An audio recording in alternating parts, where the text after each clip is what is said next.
Bonjour et bienvenue sur cette courte vidéo où nous expliquons à quoi tient la valeur d'un brevet d'invention et dans quelle situation il est utile d'avoir une idée de cette valeur. Alors tout d'abord, pourquoi valoriser? En effet, avant d'expliquer comment on peut définir la valeur d'un brevet, il est utile de savoir dans quel contexte cette valeur vous serait utile et il s'avère qu'il y en a plusieurs. Alors en effet, avoir la valeur d'un brevet, c'est un puissant levier stratégique pour différentes raisons. Tout d'abord, vous pouvez l'utiliser dans le cadre de la constitution d'une société, donc ça peut être une start-up, une joint venture, une filiale, peu importe. Et en fait, le brevet peut servir d'apport en nature au capital. Et du fait de sa valorisation, vous pouvez comme ça augmenter mécaniquement la valeur du capital social d'une entreprise avec la valeur de cet apport en nature. Donc c'est un effet de levier qui est relativement intéressant et puissant. Ensuite, c'est aussi un levier de financement, puisque mécaniquement, si vous pouvez avoir un impact sur le capital social d'une entreprise, vous pouvez renforcer donc vos fonds propres grâce à cette technique-là, et les fonds propres interviennent régulièrement dans tout ce qui est estimation de vos dossiers, appréciation de vos dossiers pour lever des fonds, obtenir des prêts, des garanties, convaincre des partenaires financiers de vous suivre ou même convaincre des clients du sérieux de l'entreprise. Donc c'est vraiment un levier aussi de financement, pas forcément directement, mais de façon indirecte, en intervenant finalement dans l'image que vous renvoyez de votre entreprise du fait qu'elle a pu valoriser un brevet à son capital. Même sans l'avoir valorisé au capital, vous pouvez très bien constituer un dossier de valorisation de votre brevet pour argumenter de la force d'une technologie et obtenir des financements aussi pour aller plus loin dans son développement. Valoriser, c'est aussi vous permettre de mieux négocier, mieux vendre ou de trouver des partenaires, des associés autour de votre technologie. Donc en effet, si vous êtes capable d'argumenter sérieusement de la valeur de votre brevet, de votre technologie, vous allez être en position de force dans une négociation. Vous allez connaître à l'avance les arguments que vous pouvez avancer, certes les arguments techniques, mais au-delà de ça, des arguments juridiques, des arguments marché, des arguments financiers, des arguments stratégiques. Tout ceci va venir soutenir votre négociation.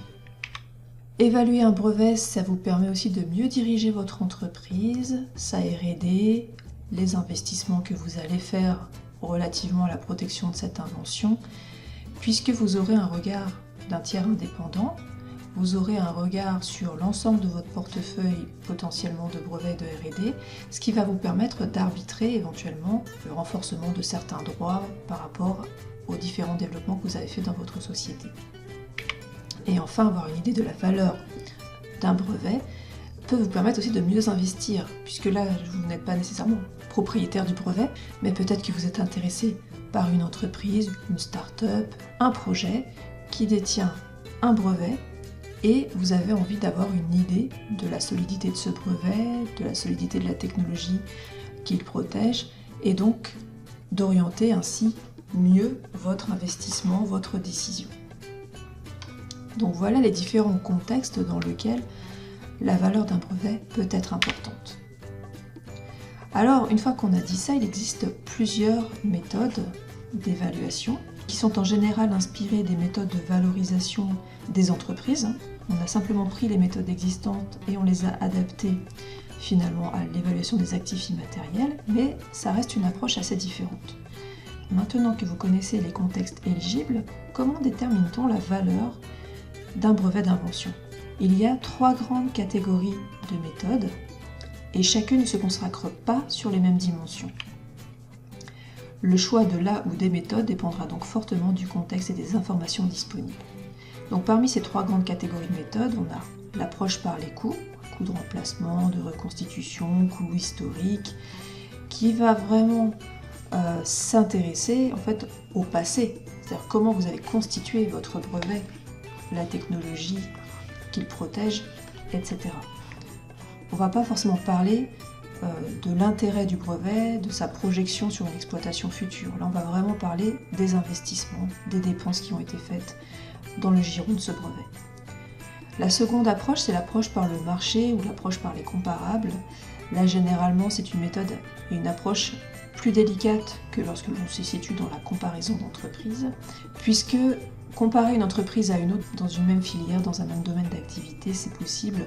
En revanche, comparer des brevets qui sont réputés chacun être uniques et originaux, ça devient plus compliqué, surtout que les contextes aussi peuvent être différents. Donc là, cette approche, elle est beaucoup plus fragile, du fait qu'on n'a pas nécessairement donc les informations, mais qu'en plus, les informations que l'on peut trouver ne sont pas nécessairement transposables à la situation que l'on a en face de soi. Et enfin, la troisième catégorie, c'est l'approche par les revenus. Donc là, on va se concentrer sur l'exploitation commerciale finalement du brevet en question que vous évaluez, et on ne va pas s'intéresser particulièrement aux investissements passés, etc. Là, on va vraiment se concentrer uniquement sur le futur.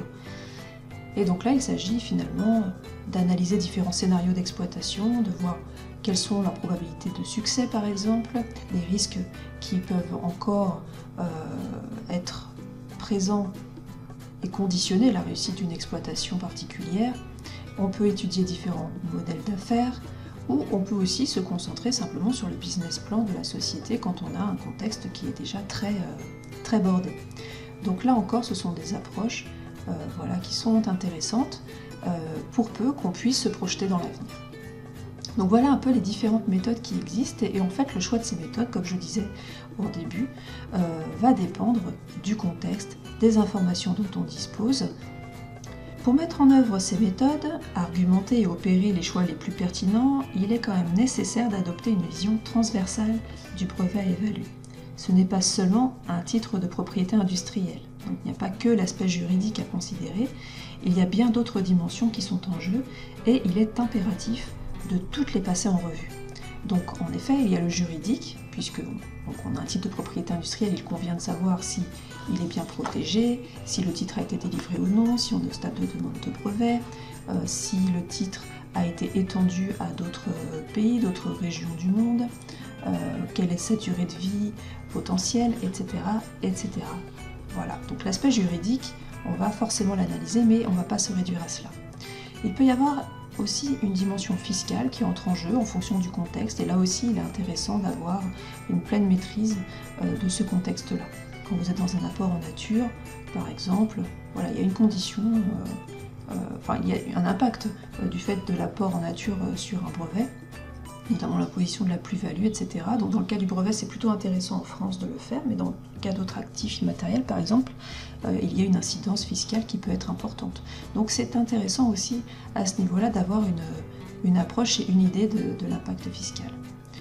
Bien entendu, comme nous parlons de brevet d'invention, il y a l'aspect technologique et technique qui va être très important, savoir comment la technologie protégée se situe par rapport à l'état de l'art, quels sont les avantages qu'elle procure par rapport à cet état de l'art, et on va faire le lien assez facilement avec le marché, puisque cet avantage technologique, la question c'est de savoir s'il procure aussi un avantage concurrentiel sur le marché, un positionnement particulier du point de vue marketing qui va permettre de générer une exploitation future.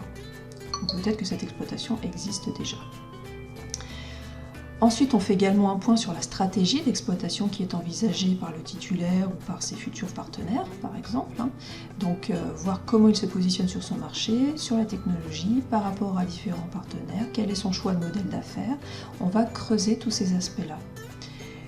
Et donc, finalement, de façon assez logique, on arrive sur les principes économiques et les évaluations financières, à savoir, là on va s'intéresser réellement à comment on fait des bénéfices à partir de la technologie qui a été brevetée, quel est le rôle particulier de ce brevet finalement, le fait que la technologie soit brevetée, est-ce que ça apporte réellement une plus-value, un bénéfice particulier à la société ou non, et il s'agit aussi de déterminer cette contribution du brevet.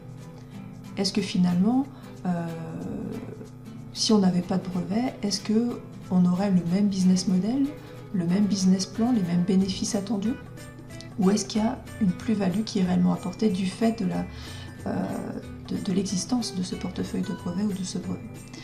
Donc là, on va analyser un petit peu tout ça, rentrer davantage dans la chaîne de valeur, donc les prix de revient, les marges, etc., selon les scénarios qui sont envisagés, pour réellement ensuite déployer les différentes méthodes d'évaluation dont on a parlé précédemment. Donc une fois qu'on a récolté toutes ces informations, on est en mesure de certes dérouler les méthodes, mais en plus de voir quelle sera la plus pertinente en fonction et des informations dont on dispose et du contexte dans lequel on se trouve. Donc voilà un petit peu la vue globale de l'évaluation d'un brevet et l'approche multicritère qui est essentielle pour avoir une vision qui soit la plus juste possible, la plus pertinente possible sur la valeur de ce brevet. Donc, si vous avez besoin d'aller plus loin, n'hésitez pas à me contacter pour discuter de votre situation et je vous dis à bientôt. Au revoir.